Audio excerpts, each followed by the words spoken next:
Hi guys, welcome back to Derive. So this is Engineer HB and today we're going to answer and review chapter 15 of machine design, which is all about wire ropes and passboard exam problems. So pasensya na ulit, medyo matagalan tayong mag-upload ulit due to some circumstances and medyo busy sa work, and I hope na matapos natin itong machine design before the board exam, and I hope na makatulong ito sa inyo.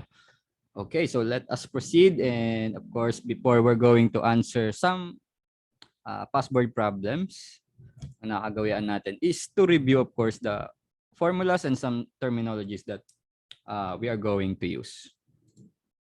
So ano-ano nga ba? So ano nga muna ba si wire rope? So wire rope is a collection of metal strands that have been twisted and wound to form the shape of a helix with the purpose of supporting and lifting heavy loads and performing tasks that are too rigorous for standard wire. So pag sinabing too rigorous, kasi meron talagang mga materials or objects na pwedeng buhatin using mga lubid lang na normal, no? Pero may mga lalaki talagang gamit na ginagamit sa industrial uses. No, kaya kailangan ng wire ropes. At ang pinaka-familiar doon, of course, yung elevator. So makikita natin mamaya kung kasama ba siya sa topics, no? So ayun nga. So ano ba tong unang picture dito? So palitan ko lang pala ng red. Ayan. So ito yung pinaka cross-section ng rope. And of course, napakaraming bilog. Isa-isay natin. Ano nga ba yung mga tawag sa kanila? So from the smallest circle, ito yung wire. Okay, so ibig sabihin yan, may mga wires dyan. Yan yung wire. And of course, this circle is the strand. And of course, on this figure, we have a 6 strands. So ano ba yung mga strands na yan? So yan yun.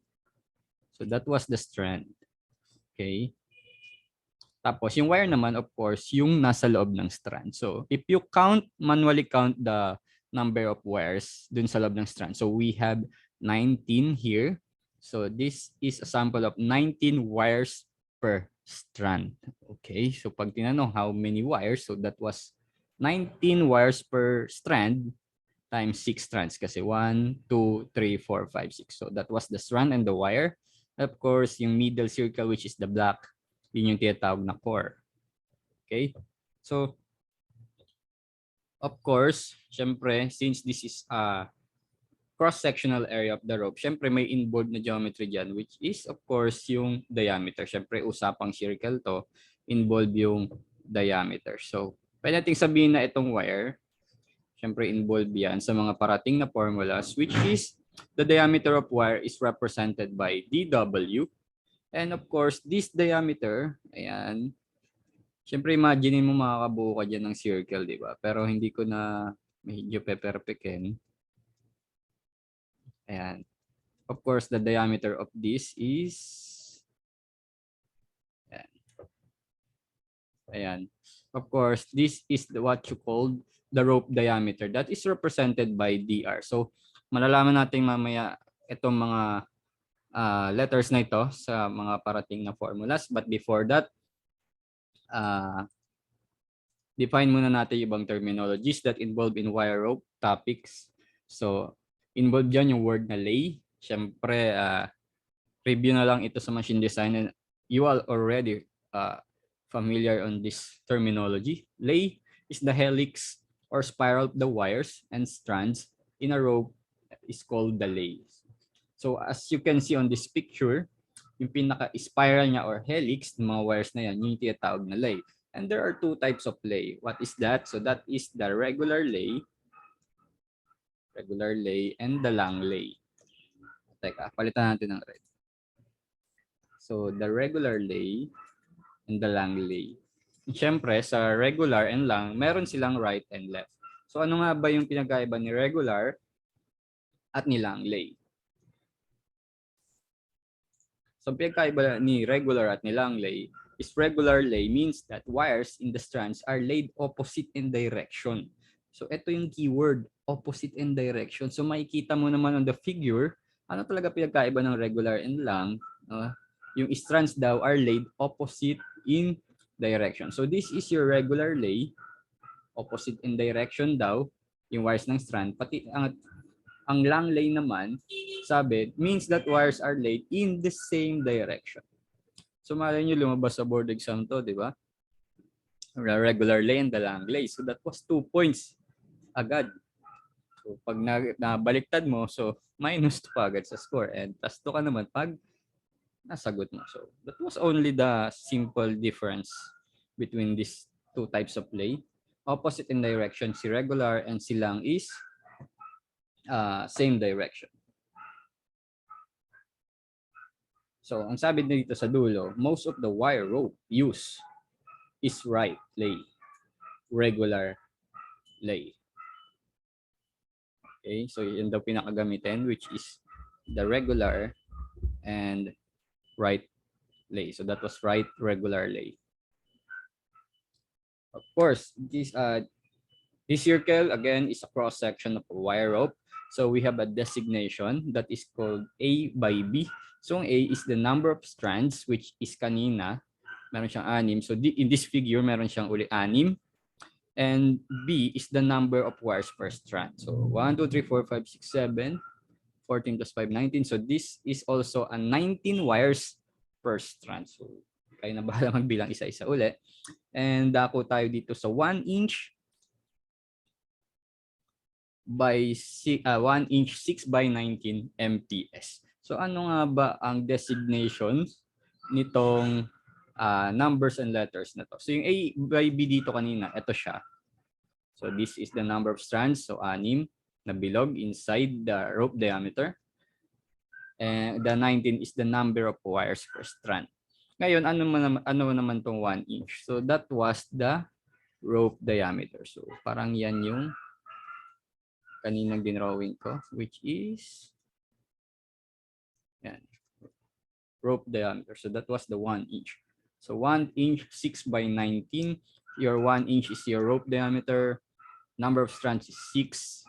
And 19 is the number of wires per strand. So what is this MPS? So this is the material type of the rope, which is meron tayong tatlong basic type. We have the plow steel, mild plow steel, and improved plow steel. So and bakit kasama to? Kasi there is these three has something to do with the ultimate strength or the property material of the wire rope. So mga given na S yan. So sa pag-exam naman, tingin ko given na SU. Pero if you want to know the different SUs of these materials, try to reach your book, A Design of Machine Element by Fairs. Of course, nandiyan yan. Pero to make it short, no, hindi ko na isinama. And of course, dako tayo sa mga formula. Since ang pinaka-familiar na usage ng wire ropes is elevator, of course, we have we have a sample of elevator here. Elevator. Kunyari lang elevator yan. Okay, assume that that's an elevator. So ang mga engineers naman, mahilig tayong mag-assume talaga, no? Pero in a safe way. So of course, we have a total tensile load kasi nga ang mga wire ropes, binubuhat niyan, mabibigat na. So involved na dyan yung load. So total tensile load represented by FT is equal to WL plus WR times the factor of 1 plus A over G. So what is this WL and WR? So WL, of course, the weight of the load being supported. And of course, WR, the rope's own weight kasi nga napakabigat din ng wire rope. That's why meron siyang own weight. And of course, this letter A is the acceleration of the load. And of course, G is your gravitational acceleration. So try to make an free body diagram out of this image or scenario, and you're going to derive this formula. So parehas lang naman ng unit kung pounds to, so pounds to kasi unitless na to. So if this is feet per second squared, we have a 32.2 feet per second squared here. So that will be cancel yung unit. So this is unitless and this is pounds, so that will be the same. Okay? So parang nangyari, ang total tensile load lang nung drawing na to is yung load na binubuhat niya. Pero multiply mo lang, so gaano ka bilis yung acceleration niya divided by the gravity. Okay? So So after the total tensile load, meron tayong tinatawag na equivalent bending load. So assume that this is the sheave diameter. Siyempre, yung mga ropes na yan, nakapulupot yan sa isang pulley or sheave. And of course, meron yung diameter. So involve yun sa computation ng wire ropes. Of course, kunyari meron diyang wire ropes nakapulupot. Ayan. Kunyari wire ropes yan. Ayan. Kunyari wire rope. Ayan. Kunyari wire rope. Of course, this circle is your sheave and has a diameter ds or sheave diameter. Of course, meron pa rin yung strength kasi nga may hinihila yan. And meron tayo tinatawag na equivalent bending load. So sa ating strength of materials, alam natin na familiar tayo sa mga problem nung steel bandsaw, di ba? So we have a pulley diameter here and we have a bandsaw here.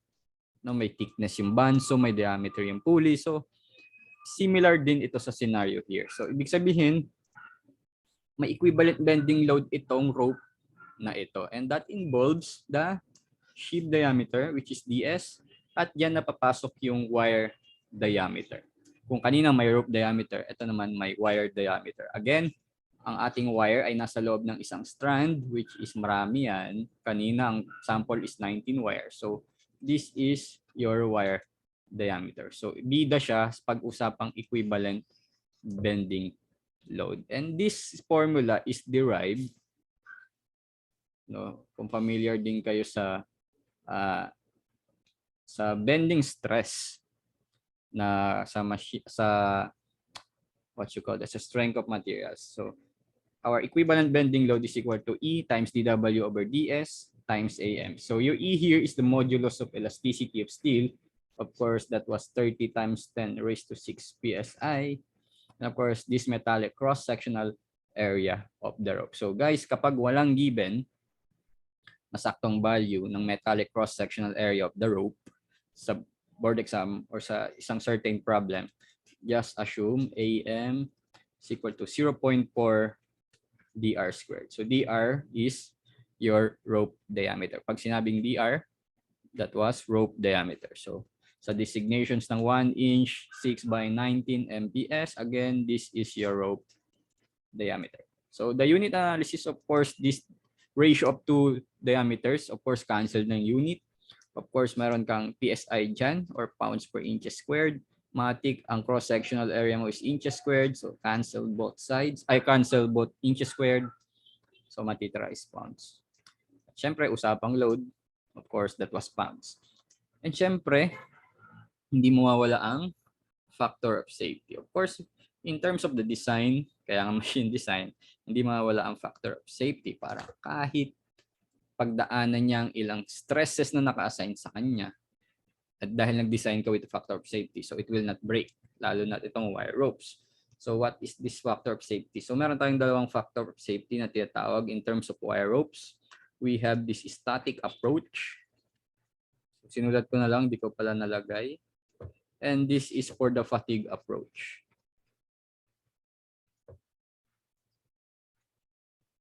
So what is this static approach? So it is the ratio of net strength after bending over the total tensile load. So we all know that the total tensile load, na-discuss yung formula kanina, that was the FT or the is equal to WL plus WR times 1 plus A over G. And we have these two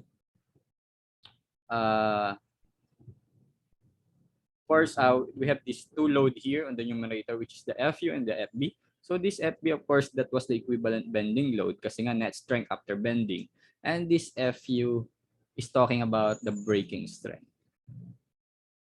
So parang doon siya magbe-break, no? Doon siya putol, or etc. So FU is breaking strength is given lagi yan sa board exam. Of course, pag walang FU, yari na. Yung makukuha yung factor of safety. Okay? So that was for the static approach. So for the fatigue approach naman, we have this P over SU dr ds SU 2FT. So of course, we are already familiar with this FT. This dr and ds for rope diameter and ship diameter respectively. So how about this SU? Of course, kapag usapang wire rope, andyan talaga yung breaking strength. That's why we have this SU, or familiar na rin tayo dito, that was the ultimate strength. Pero kapag usapang fatigue approach, meron tayong kino-consider na P over SU. What is that? So P over SU is what you call the bearing pressure to ultimate strength ratio. No, at ang dapat daw na P over SU commonly is less than or equal to 0.0015. So bakit naging subscript? So lakihan natin. Yan. So ang common lagi is the ratio of the bearing to ultimate strength is 0.0015. So guys, remember this constant kasi kapag walang given sa board, kailangan mong i-assume yung mga yan. Okay? Pero minsan naman given na yan sa question mismo. So better na rin na abisaduhin mo just a two terms only. Just a two formulas only. Of course, ang rope ay nagbubuhat ng malalaking object. Of course, yan ay subject to deformation. And we all know that deformation way back on our strength of materials is PL over AE. So consider that this is a portion of your rope. Of course, may binubuhat yan na load. Of course, bakit paleng? Pwede rin, gumigewang yung binubuhat. And so that was F. Siyempre, meron niyang konting deformation. So this is your deformation because of the force that is lifting by the rope. Of course, the same sa PL over AE. So that was FL over AER. So of course, yung F, yung load ng binubuhat. Yung length ng rope. So mahaba yan guys. Huwag kayong mabibigla sa board exam. Pag nakita kayo ng 50 meters, 70 meters, 100 meters, 300 feet, so on and so forth.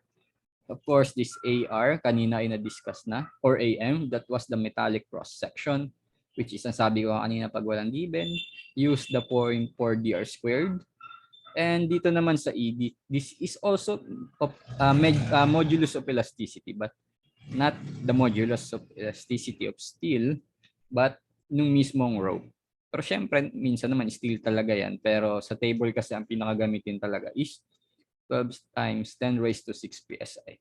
So kapag hindi mo napalabas ang deformation ng rope sa question using the modulus of elasticity of steel, use this 12 times 10 raised to 6 PSI. And you need to remember this, guys.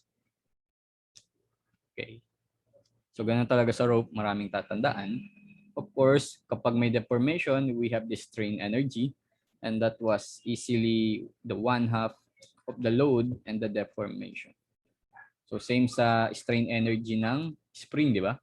We have this 1/2 P alpha. So, and this is strain energy of the rope.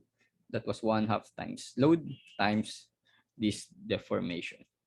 And of course, if this your force is pounds and your deformation is inch, of course your energy is in pounds inch. And if your force is in Newton, and if this is in meter or mm, so that was Newton meter or Newton mm. Of course, we have this PMC formulas. So parang redundant. Philippine Mechanical Code formula. So analysin na natin. So that was Philippine Mechanical Code formulas or PMC. So medyo in-important pa natin hanapin ito kasi minsan lumabas talaga ito sa board. So ito yung chapter 6 ng PMC formulas, which is all about elevator, dumbwaiter, escalator, and moving walks. So this is a section 6.3, minimum rated load for passenger elevators. Ayan siya. 6.3. And minimum rated load for passenger elevators. Ang sabi for that sa B, for determining number of elevators, the following shall be used as basis. So, ang sabi, there shall be one elevator per 220 persons occupying building other than first floor. And by floor area, 9.3 square meter floor area is average density of occupancy per person.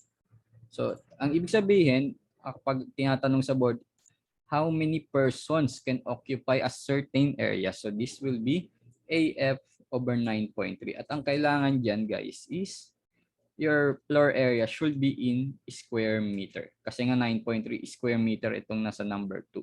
So your floor area, kapag may given a square meter, just divide it by 9.3 and you're going to get the number of persons.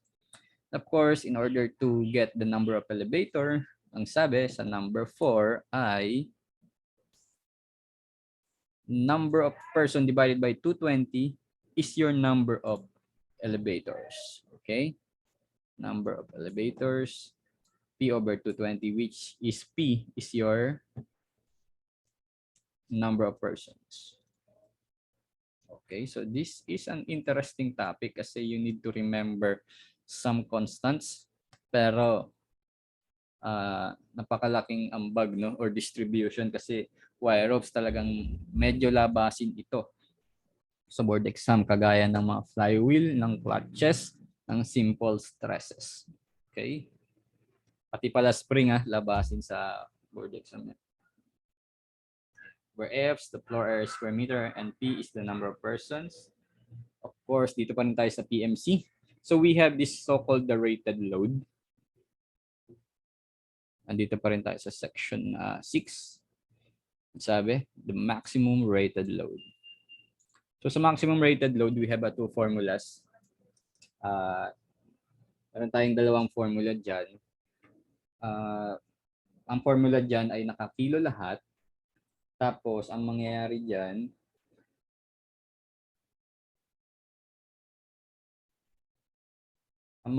guys, is depende sa floor area. So, paano depende sa floor area? Sabi, for an elevator having an inside net platform area of not more than 4.65 square meters.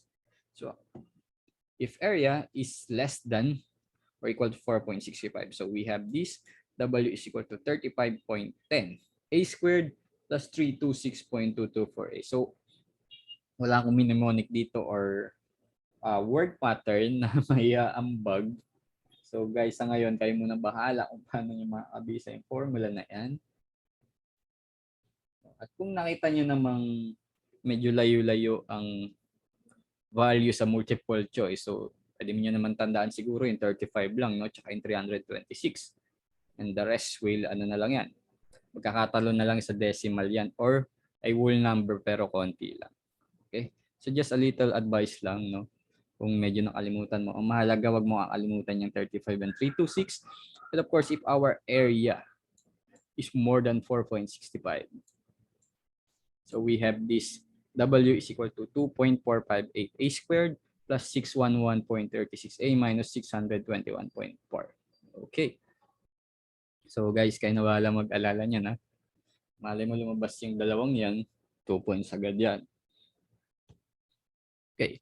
So of course, dako na tayo sa multiple choice questions. So find the total tensile load when a 1-inch 6 by 19 MPS wire rope carrying a load of 3 metric tons is bent around a 1140 mm diameter sheave. The rope weighs 300 pounds. Acceleration of the load is about 2 feet per second squared. So I'm gonna go get my calculator first. Of course, punta tayo sa solution. Of course, we have an elevator scenario here. Kunyari, ito yung elevator natin. Kunyari pa lang yung elevator natin. So we have this total tensile load. Of course, may binubuhat siya na load. Of course, meron din yung weight ng rope. And of course, laging assumption dito is pataas. So our total tensile load is equal to WL plus WR times 1 plus A over G. So isa-isay natin ano ba yung weight ng load. Ang sabi, carrying a load of 3 metric tons. So 3 metric tons. Pero guys, tignan nyo yung multiple choice that is in pounds. So convert muna natin to sa pounds, of course. Kasi ito unitless tong 1 plus A over G. So 3 metric tons, and we all know that 1 metric ton is 2,205 pounds. So that was 6,615. Tama ba? Okay, 6, 615 pounds. Of course, okay na to. So we are going to get the WR, which is sabi, the rope weighs 300 pounds. So hindi natin kailangan pansinin itong designations na 1 inch, 6 by 19, 1140 diameter sheave. So this is 300 pounds. So that will be WL is 6,615 plus WR is 300. And of course, our acceleration here is 2 feet per square second. So that was over 32.2. 9.81 naman kapag meter per square second. So wag kayo malito guys. Alam niyo na dapat yan. So that was 6,615 plus 300 times 1 plus 2 over 32.2. So that was 7,344.5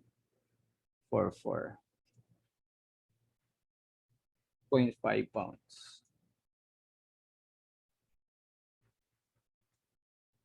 Okay, so ang pinakamalapit ay itong 7,329. So medyo malayo. Maybe ang ginamit dito ay 2,200. Try to replace this by 2,200. Pag 2,200, gagamit tayo ng 6,600. So kung 66 ito, so ang lalabas ay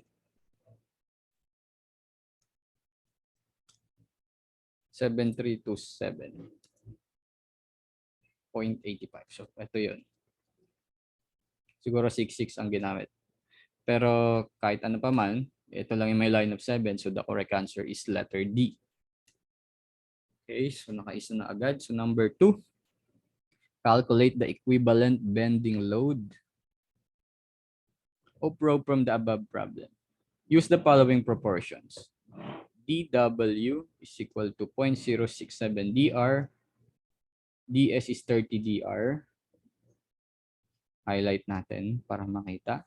AM is 0.4 dr squared, where dr is your rope diameter, dW is your wire diameter, ds is your sheave diameter, and AM, of course, your metallic cross-section area. So the solution is, the problem is asking for equivalent bending load. Of course, that is represented by FB, and that was equivalent to EDW over DS multiplied by the cross-sectional area or metallic cross-section area. And salamat naman ay given talaga lahat ng proportions. So we're going to use the E as 30 times 10 raised to 6 PSI. And of course, ano ba yung DW natin? Ang sabi DW daw is 0.067 dr. And syempre, meron din tayong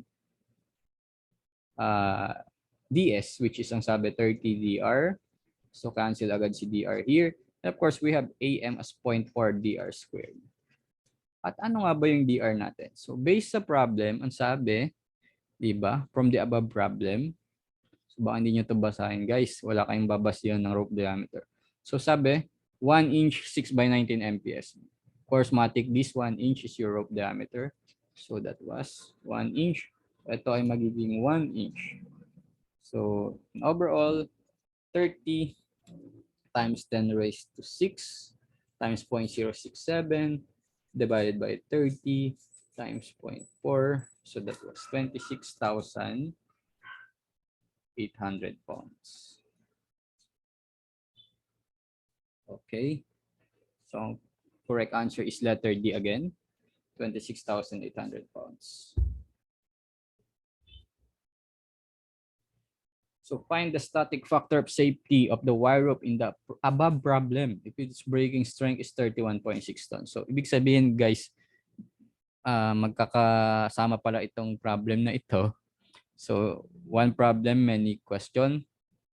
Kaya be careful, pag mali ka sa una, may chances na mali na yung iba mong isasagot sa corresponding questions. So ang number 3 is looking for the static factor of safety. That was the ratio of net strength after bending, and that was the difference of the breaking strength minus equivalent bending load divided by FT. At sabi, ang breaking strength daw is 31.6 tons. So that was 31.6 tons. So 31.6 tons, multiply agad natin ng 2,000. Kagaya ng ginawa natin kanina. Kasi ang tons, 1 ton is 2,000 pounds. Pero kapag metric, siya ay 2,200. 5 nga dapat kasi 2.205, di ba? 1 pound kada 1 kilogram. Pero pwede natin gamitin siguro 2,200 pounds. Although yung sagot naman doon sa mga nauna ay yung dapat ang kunin natin. So minus equivalent bending load. So way back in first slide, our equivalent bending load is 26,800 pounds. So naka-pounds na to. 26,800 pounds. Burahin ko lang to, guys. So our FT, of course, kukunin natin sagot na ito mula sa number 1. So that was 7,329 pounds. So that was 31.6 times 2,000 minus 26,800. Divide natin ng 7,329. So the answer is 4.966. So that was equal to 4.97. And the answer obviously is letter C. Okay, so this is a simple substitution question. Kung titingnan natin madali. Pero kung nagkamali ka, dito pa lang. Sa number 1, ito sa number 2. There is a big adjustment of factor of safety here. Lalo na medyo lang naman, magkakadikit yung multiple choice here. So be careful, guys. So sabi naman sa 4, find the fatigue approach factor of safety of the wire rope in the above problem if its ultimate strength is 200 KSI.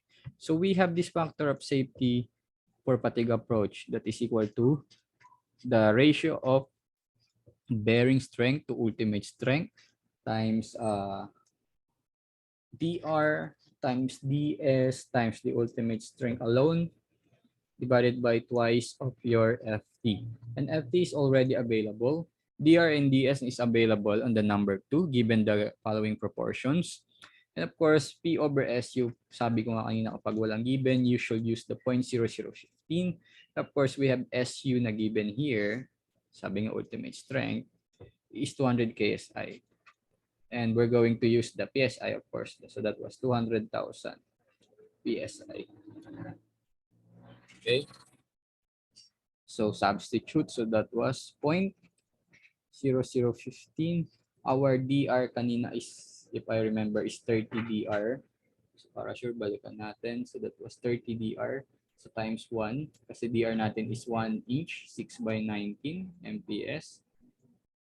So this is your rope diameter. Paulit-ulit tayo para mas matandaan nyo. So our DS is no. This is your DS. So our DR is, where's our DR? Of course, DR is 1 alone. Nahanap ko pa yun, no? DR 1 inch. So our SU is 200,000.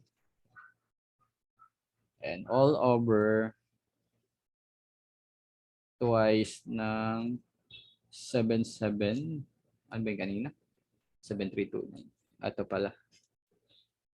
7,329. So our factor of safety here is 0.0015 times 30 times 1. So that was 30 times 1 times 200,000 twice divided by 2 divided by 7,329. So the answer is 0.61. Okay, so obviously the answer is letter D na naman. 0.61. And as you notice, guys, commonly, the factor of safety of the fatigue approach is commonly or usually less than the amount of factor of safety kapag static approach. Okay? And minsan talaga yan. Minsan less than 1 siya. Or kung more than 1 man, medyo dikit sa 1. Okay, so that was for the factor of safety. Oy, yun na doble. Swerte nyo kapag sa board exam may naulit na question tapos napalabas mo, tapos inulit ulit. Tapos kung iba man yung given, same approach lang. So at least another point. So of course, we're not going to answer this slide. Okay, so number 5. Calculate the deformation in inches of a 50 feet long 1/2 inch 6 by 19 IPS or improved flow steel wire rope due to load of 4,000 pounds. So our solution is, of course, deformation of the rope is equal to F L over A M E R. So our F here is your load na binubuhat. So that was 4,000 pounds. And of course, the 50 feet. So times mo agad ng 12 kasi 1 feet is 12 inches. So inches na to. So all over the metallic cross-sectional area, walang given. Ang sabi ko kanina, AM is equal to 0.4 dr squared. So 0.4 dr squared. So ano ba yung dr natin? We have this designation here of the wire rope. So lagi yan kung ano yung nandito, that was the dr. So that was 1/2 inch. So this is 1/2 squared. 0.5 ko na lang guys para hindi kayo malito. 0.5 squared. Kasi baka ma-square nyo rin 0.4. That was, ang square nyo lang yung dr. And ER of course, walang given. Ang sabi ko kanina, just use this 12 times 10 raised to 6 PSI. So that was pounds per inches squared. Okay, so this dr squared is inches squared, of course, to cancel. Pounds mo sa taas at sa baba canceled. So matitira is inch, matik. So that was 4,000 times 50 times 12. That was 2.4 million. Divide 0.4 times 0.5 square sa ilalim. That was 12 times 10 raised to 6. So the answer is 2 inches. Sakto. So the answer is letter A. And of course, 6, kapag may deformation, we have this. What is the energy in pounds inch absorbed by a 30-meter long 1/2 inch 6 by 19 PS wire rope if it is to lift a 2,500 pounds load? So the strain energy is, of course, the half of the force and multiply by the rope deformation. And since this is not connected to the number 5 kasi iba na yung given, which is 30 meters long, we need to get this separate answer for this rope deformation that was FL over AMER. So ang load natin is 2,500 pounds. So di na ako mag-unit analysis dito guys. Kailangan lang ang force mo is pounds. Ang length mo is in inches. So this is in inches squared. This is in PSI. And you're going to have the rope deformation in inches. Sabi ko hindi ako mag-unit analysis. Nag-unit analysis din ako pala. So we have this 2,500 pounds of force, and of course our length should be in inches. So this is 30 meters, convert natin sa inches. So that was 30 by 39.36. Engineer HB, saan galing 39.36? So that was 30 by 12 kasi in every one in every feet, in every 1 meter there is 3.28 feet. Times ko lang. Aburahin ko lang. So that was 3.28 feet, and in every feet there is 12 inches. Okay? So that was 3.28 times 12. So that was 39.36. So ang magiging 30 meters mo convert to inches, magiging 1180.8 inches. Sulat ko na nga, 1 feet is equal to, rather 1 meter is equal to 3.28 feet, and in every 1 feet, so 12 inches. So pag multiply mo itong dalawang to, lalabas si 39.36. So our length is 1180.8 inch divided by 0.4 dr squared. Gayahin nyo lang to dahil walang given na AM. So that was 0.4 times. So this is your dr. So that was 0.5 in decimal. Square mo yung 0.5. Huwag mo sama yung 0.4. Of course, use the 12 times 10 raised to 6 kasi wala na namang given. And the answer is expected to be in inches. So that was 25 times 1180.8 times divide by 0.4 dr squared. Divide natin ng ER, which is 12 times 10 raised to 6 PSI. So we have this 2.46 inches. Again, di dyan nagtatapos yung answer kasi ang hinahanap is energy. So that was 1/2 times 2,500 pounds times 2.46 inches. So that will be, so the answer is 3,075 pounds inch. So the answer obviously is in, ayan, letter D again. Okay, so ganun kadali lang guys, talagang practice lang. Kaya nga ako tumutulong. Kasi yung ibang mga reviewers natin, hindi lahat talaga ng certain type of questions ay nandoon. Okay, so 7. What horsepower is required to lift a load of 5,000 pounds by means of a cable wrapped around the drum of a hoist, the drum being 40 inches diameter and making 24 RPM. So I sinadya ko or I intentionally not to put the power formula of a wire rope just because there are certain times na kailangan we go back to the basic foundation of physics, no, or sa mga strength of materials, mechanics, and whatsoever, just to get the answer. Kasi minsan, iniisip kasi natin na agad, wala nang formula. But we all know that in physics, we have this power is equal to force times velocity. At during my videos of machine design, meron akong derived formula na natutunan ko sa aking prof noon. Power is equal to torque multiplied the speed in RPM divided by some constants. And again, that power is torque multiplied by speed over constant. At ang constant na yan ay 9.549 times 10 raised to 6. Basta ang N mo is in RPM and your torque mo is in Newton mm. At magkakaroon ka na ng power in kilowatt. So this is just a review. So we have this power is equal to torque multiplied by speed over 63,025, which is ang N natin is in RPM again. At dapat ang torque natin ay in pounds inch. So bibigyan tayo ng power in horsepower. It's just a certain review. No, and we're going to use this formula muna just to get this answer. No, sabi, what horsepower is required to lift a 5,000 pounds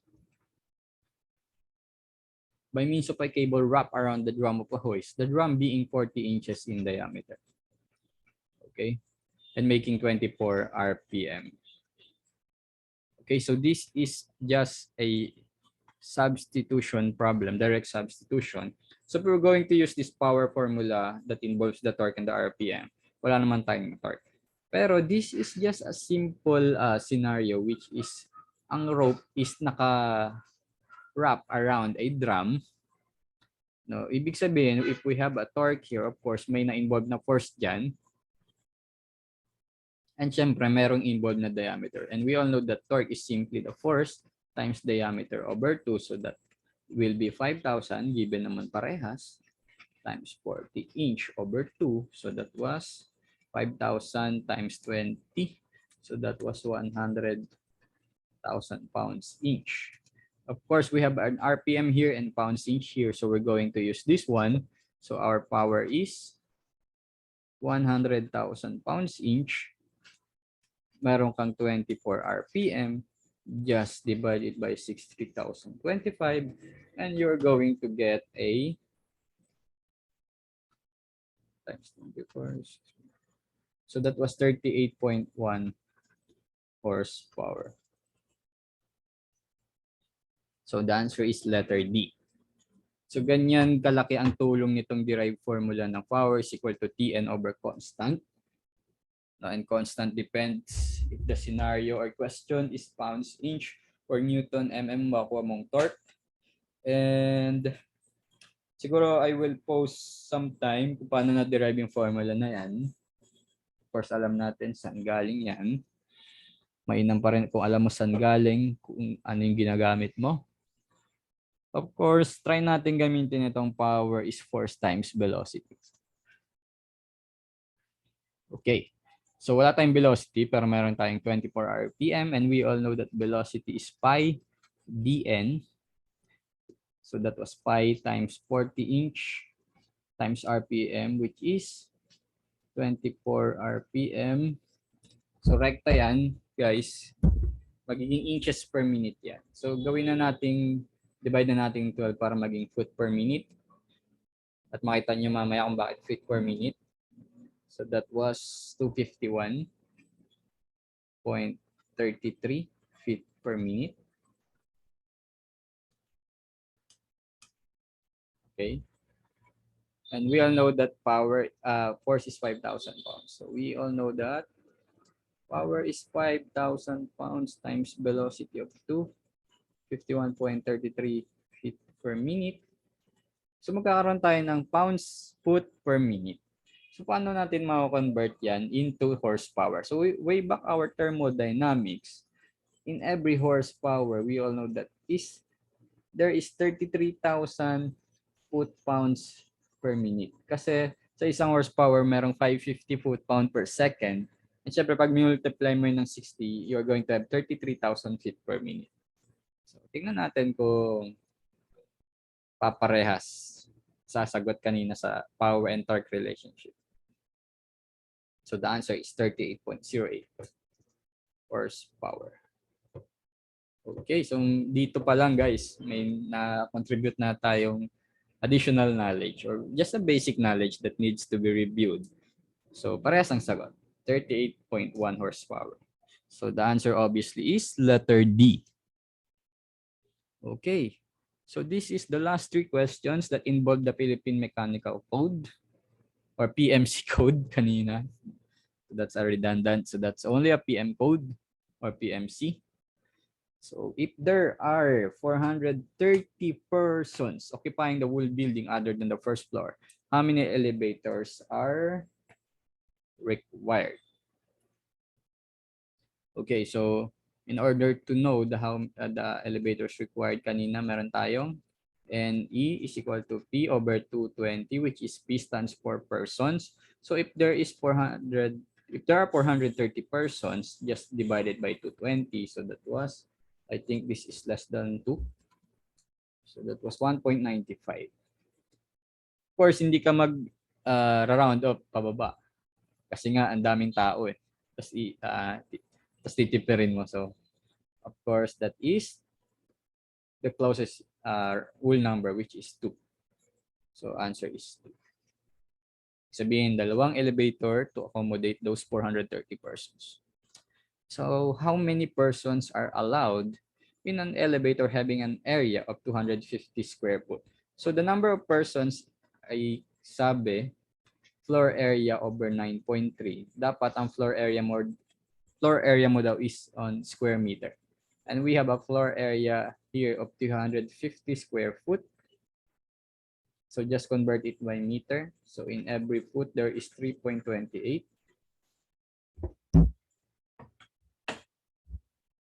250 square foot.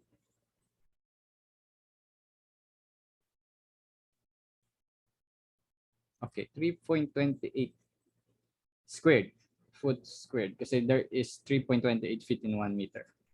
Ayan. So, medyo naguluhan ako. No? Kala ko lalaki eh. Ang daming persons na. So, that was 250 divided by 3.28 squared. So, that was 23.24 square meter. So, we should divide it by 9.3. So, the number of persons allowed is 2.5. So, kailangan i-round up mo yan pataas. Pwede naman. So, the answer is, of course, 3. Okay. So, last question. What is the rated load in kilograms of the elevator having an area of 10 square meter? So, meron tayong rated load na 35.10 A squared plus 326.224 A. Basta ang square meter daw natin or area na ginagamit should be I think pwede naman natin balikan. So sabi kapag ang area daw natin is less than 4.65, Pag ang area natin is less than 4.65 or equal to 4.65 square meter, we're going to use this. At kapag ang area natin is greater than 4.65 square meter, and in this case, that is greater than, so ang gagamitin nating rated load is parang same sa quadratic equation, which is 2.458 squared plus 611.36a minus 621.4. And we're going to use this one. So that was simple substitution. 2.458 times 10 squared plus 611.36 times 10 minus 621.4. So our rated load here is, isa-isa natin guys. So 10 squared, so that was 2.458. Answer squared plus 611.36. Answer minus 621.4. So again, 10. 2.458 times 10 squared plus 611.36 times 10 minus 621.4. So the answer is 5,738 kilograms. So the answer obviously is letter A. Okay, so medyo nakakahingal din, no? Mahaba pala ang wire ropes. Pero at least I think na contribute ko naman a certain types of questions about this topic, and I hope pag lumabas sa board exam ito ay masagutan natin. So that was another points, of course. So okay, that's all for the wire ropes, and our next topic to be uploaded, hopefully, is all about gears. I think may natitira pa tayong rivets, pati welding. Do I missing something pa? Tingin ko hanggang doon na lang. Last 3 topics. Medyo mahaba yung gears kasi 4 yung types nun. And simple lang din naman yung bearing, pati yung welds. Rivets. Rivets and welds ang magkasama. So isang topic yun. Okay, so that's all for today guys. I hope may natutunan kayo sa akin. And siguro to appreciate me, just subscribe na lang. And don't forget to share this video. Thank you guys and God bless.